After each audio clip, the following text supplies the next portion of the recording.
Hai guys, blessed to see you again. Saya umat awam Gereja Ortodoks Indonesia. Senang sekali saya akan berbagi wawasan buat kalian semuanya. Ini kali saya akan berbagi tentang di Gereja Ortodoks memang ada sembahyang harian ya atau selota.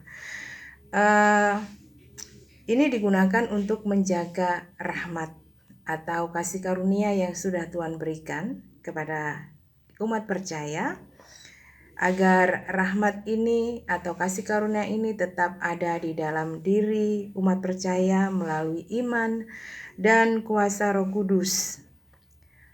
Ini saya ambil sumbernya dari buku ini yang ditulis oleh Romo Daniel Biantoro.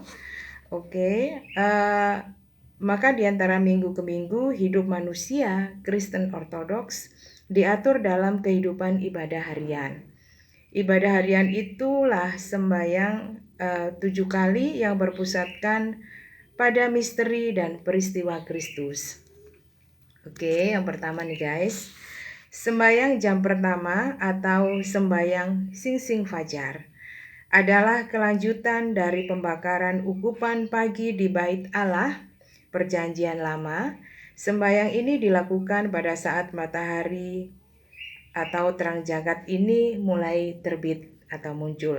Dengan demikian mengingatkan munculnya Kristus, sang terang dunia itu ke dalam jagat ini. Maka fokus sembahyang ini adalah memperingati turunnya firman Allah ke dalam dunia, yaitu Natal atau kelahiran, dan bangkitnya dari antara orang mati, yaitu Paskah yang kita rayakan setiap hari.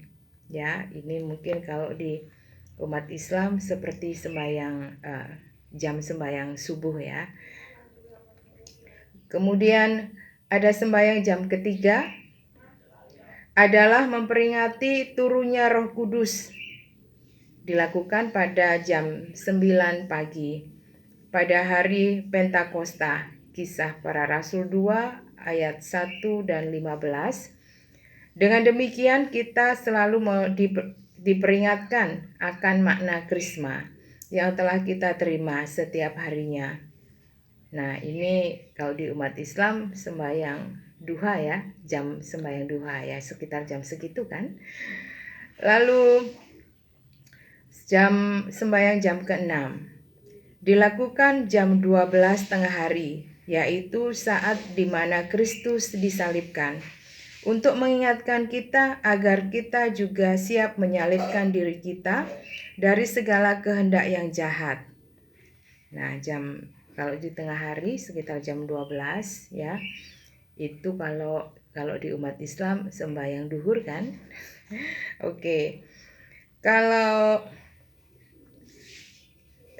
dilanjutkan dengan sembahyang jam ke-9 dilakukan pada jam 3 siang atau sore hari, saat Kristus menghembuskan nyawanya di atas kayu salib, untuk mengingatkan kita agar kita pun rela mematikan kehendak kita yang liar, yang tidak sesuai dengan kehendak Allah.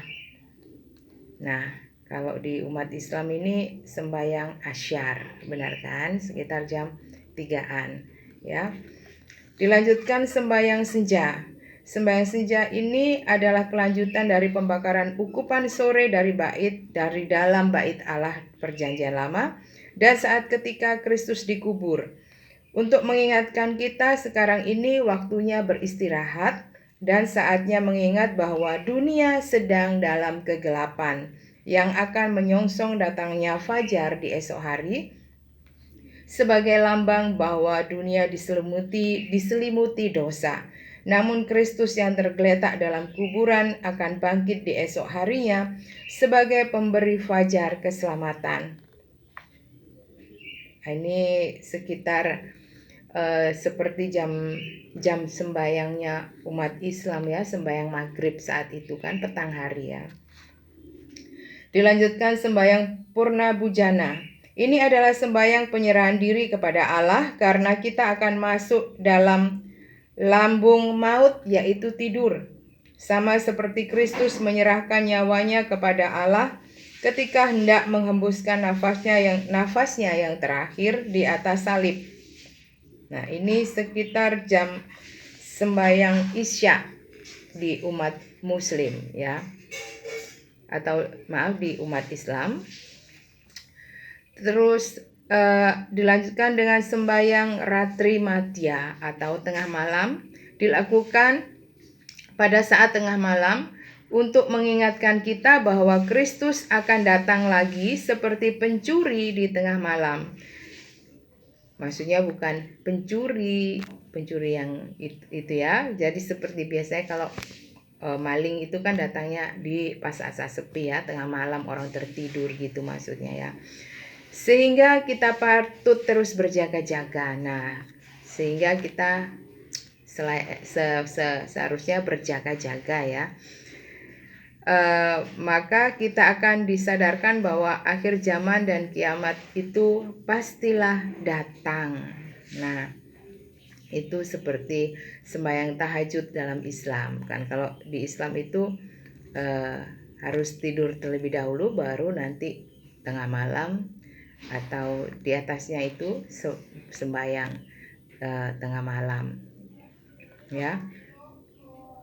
Dengan melakukan sembahyang harian ini setiap hari, maka kita tidak ada waktunya di mana manusia Kristen Ortodoks tidak ingat pada Kristus dan peristiwanya. Sehingga pada saat hari Minggu dia dimanunggalkan dalam tubuh dan darah Kristus secara sakramental dalam perjamuan kudus, maka dirinya sudah siap. Dari minggu ke minggu dia manunggal dengan Kristus, dan dalam masa seminggu setiap harinya sebanyak 7 kali tetap berada di dalam Kristus. Dan Kristus yang telah diterimanya dalam sakramen itu tinggal oleh iman dan kuasa Roh Kudus dalam hatinya, sehingga Kristus berada dalam manusia Kristen tadi. Demikianlah maka kebenaran firman Kristus, kamu di dalam aku dan aku di dalam kamu, Yohanes 15, itu menjadi kenyataan. Jadi itulah keindahan berlabuh di Gereja Ortodoks Indonesia, beriman kepada Tritunggal Maha Kudus Allah yang Esa. Sekali lagi, bukan Allahnya orang Kristen, bukan 3, tetapi bagaimana Allah itu yang sesungguhnya.